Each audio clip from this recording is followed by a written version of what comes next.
I want you to ask yourself, do I have a talent that I'm not using? Is there something, a gift that I was given that I've been shelving and it's just collecting dust and decay? You have a talent.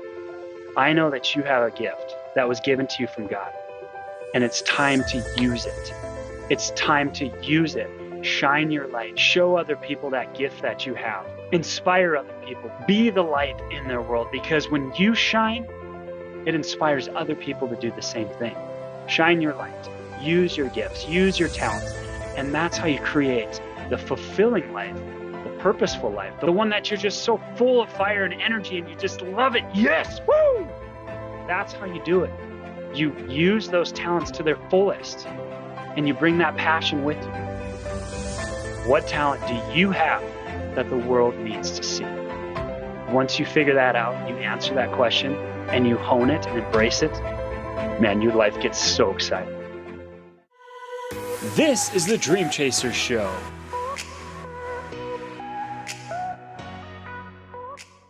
Welcome back to the show, everybody, where our mission is to inspire and improve the lives of those who dare to chase their dreams.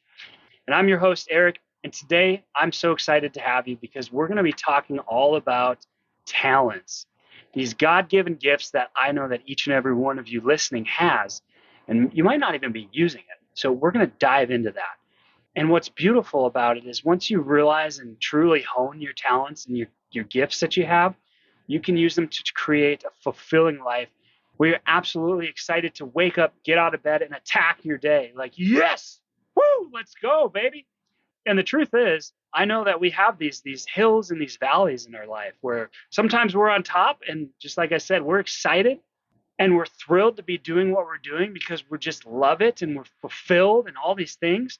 And sometimes we're in these valleys, right, where things are just kind of low for us, and we feel heavy, and sometimes we're going through struggles and issues in our lives. So maybe it's a relationship problem that you have, maybe it's money problem that you have, maybe you're just not feeling fulfilled at your current job, the thing that you're going to school for, whatever, right? We're in these low points. What I want for each and every one of us, though, is to get back up on those high points in life where we're feeling fulfilled, where we're excited and ready, and we just love what we're doing. So let's dive into today's show, and we're going to be talking about specifically three things. Number one, finding purpose and fulfillment by using your talents. Number two, creating work that you absolutely love. And most of us have heard this cliche term, and it's if you do what you love, you never work a day in your life, right? I think, though, honestly, there's some validity in that. And what I want to do is actually pull apart the word work, because I think most of us have this preconceived idea of what work is. And it's we go to this place, maybe it's a building, and we clock in at such time, 8 o'clock, and then we clock out at 5. And then we rinse and repeat Monday through Friday, and then we can't wait for the weekend, right? So instead of that, let's look at work as a product or service, because it's honestly one of the two things. You're either creating a product or a service, and somebody else is paying you for it. And so at this point, you might be thinking to yourself, Eric, I don't have time to do any of this stuff. I don't have time to create another lifestyle, another job. I just don't have time to do any of this stuff. Well, that's number three, and we're going to be tackling that today. Where are you wasting your time, and where can we start to create this life that's fulfilling? Now, I recently heard this speaker, his name's Jim Rohn. He said this thing that's just been stuck in my head and I can't get it out. He said, if you want anything in your life to change, you've got to change.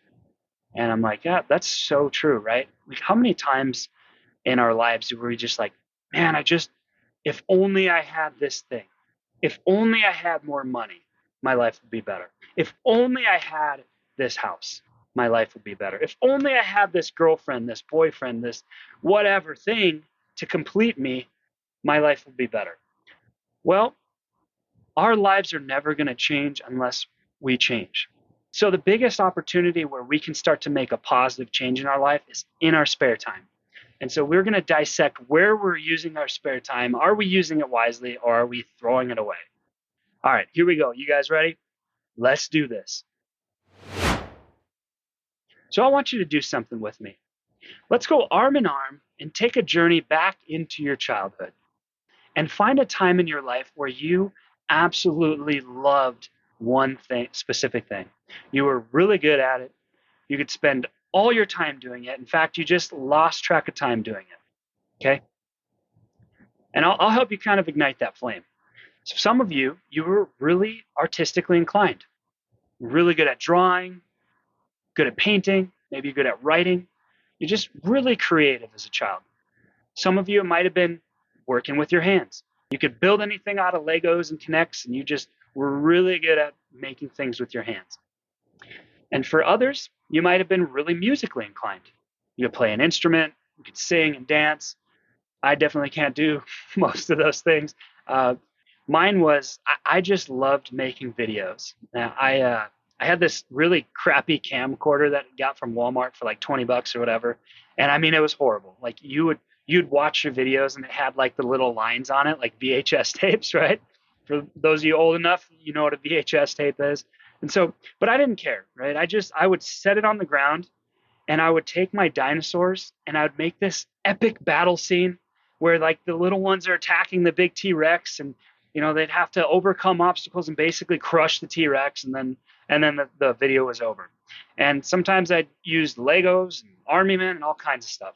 I just loved making videos. And fast forward to now, what I did with that passion was I would use it in our real estate career. I'd make videos and stuff like that. So for those of you that watched it, I just loved making videos, and I still do it to this day. And when I think of our childhood talents, I can't help but think of my wife. She just absolutely loved selling the candy bars. Remember that time in school where we had to sell candy or pizza? And she was always the top saleswoman. She just loved it, and everyone would buy all of her stuff from her. Me, on the other hand, I couldn't wait to just get rid of it. Basically, I would try to go to my mom's work and pray to God one person would buy all my boxes so I didn't have to do it, right? But that was her skill and that was her talent. And it served her really well when we started real estate. She was just really good at it. But what I want you to do is take a moment to think about that talent or skill that you have. It might have been way back when, right? When you were a kid. And bring that forward to right now. And ask yourself, are you using that talent? Or has it just been sitting there decaying?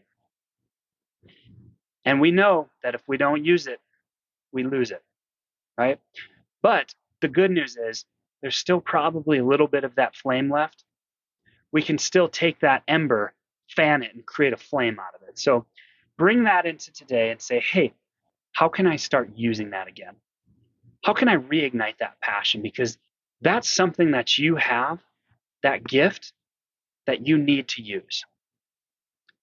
And the longer you wait to use it, time is ticking by.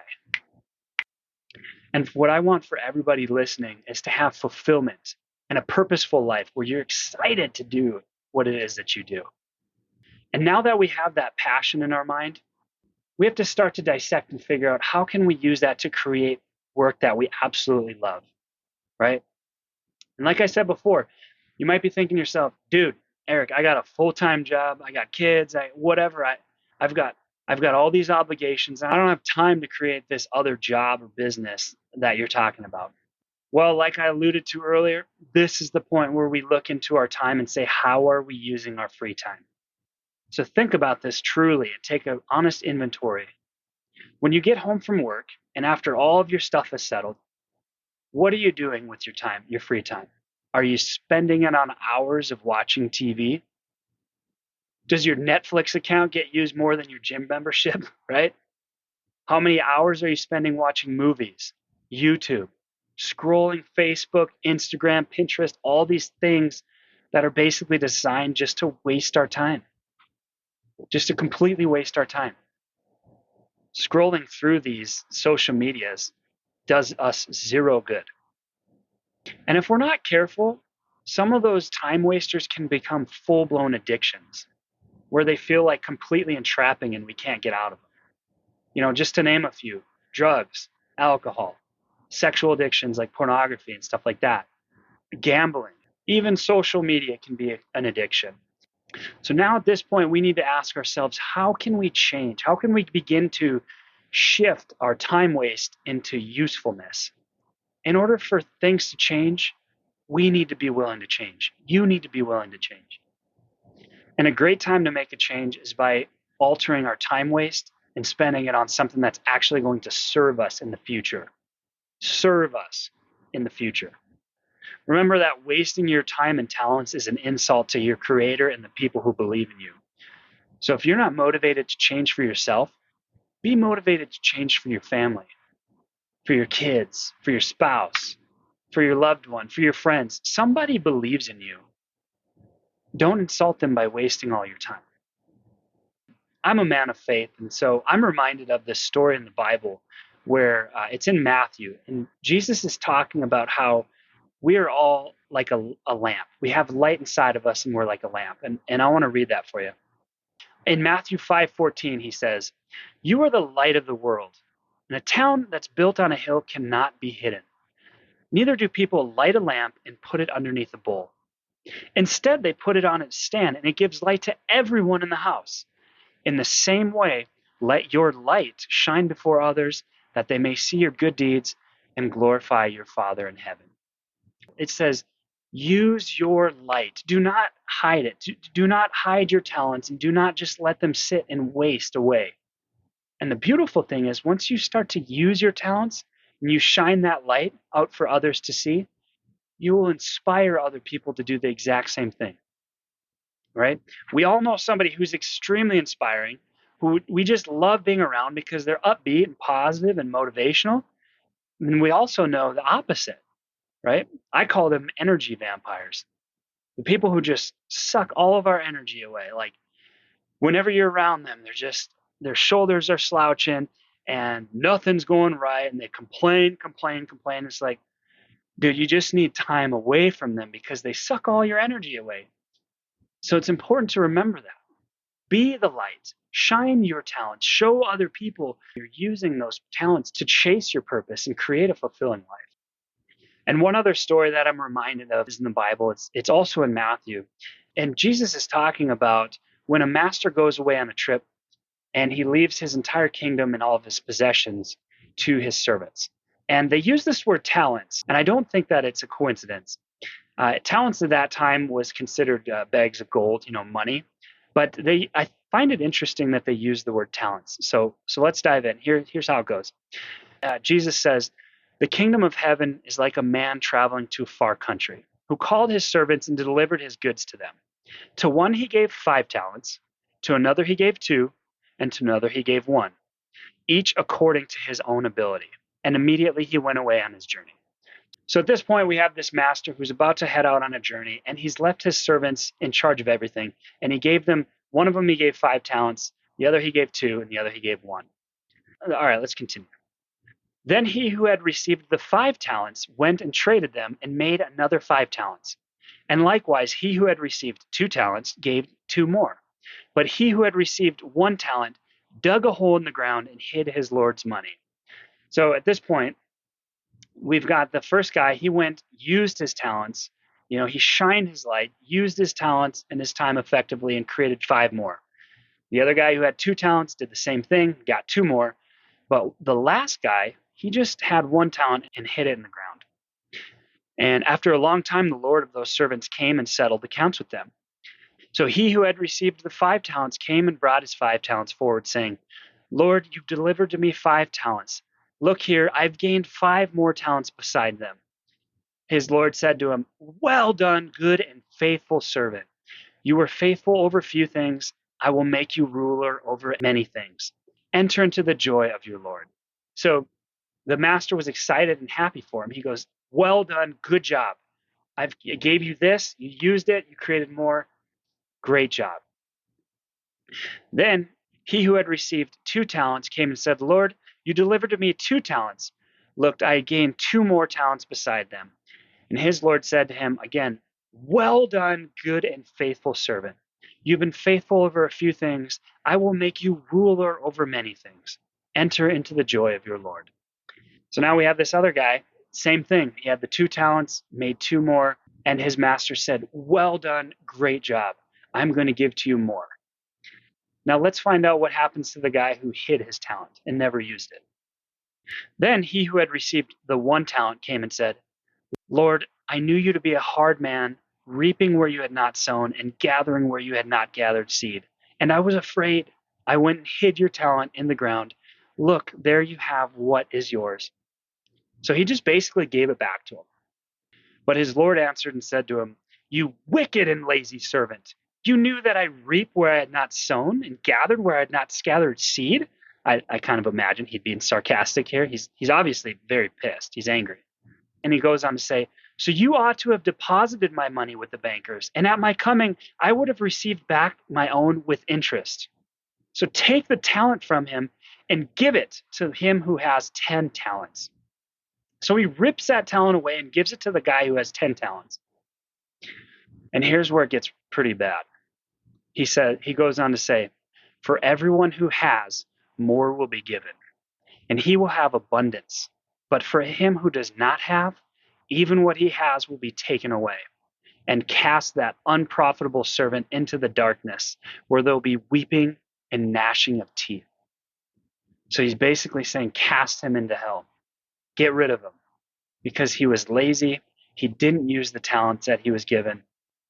He was unfaithful in using what he was given. And so here we're at this point where I kind of wrestle with this stuff. And what I truly want for each and everybody listening is, I want us, when we get up there, I want our Creator to say, Well done, good and faithful servant. You used what I gave you. You used your talents, and you shined your light for other people to see and glorify your Father in heaven. Well done. Good job. Come into my kingdom. That's what I want. And the last thing that I want is the alternative, where Jesus said, For he who does not have, even what he has will be taken from him. Right? He says, You wicked and lazy servant, throw him away. So every now and then I sit and I think to myself, do I have a talent that I'm not using?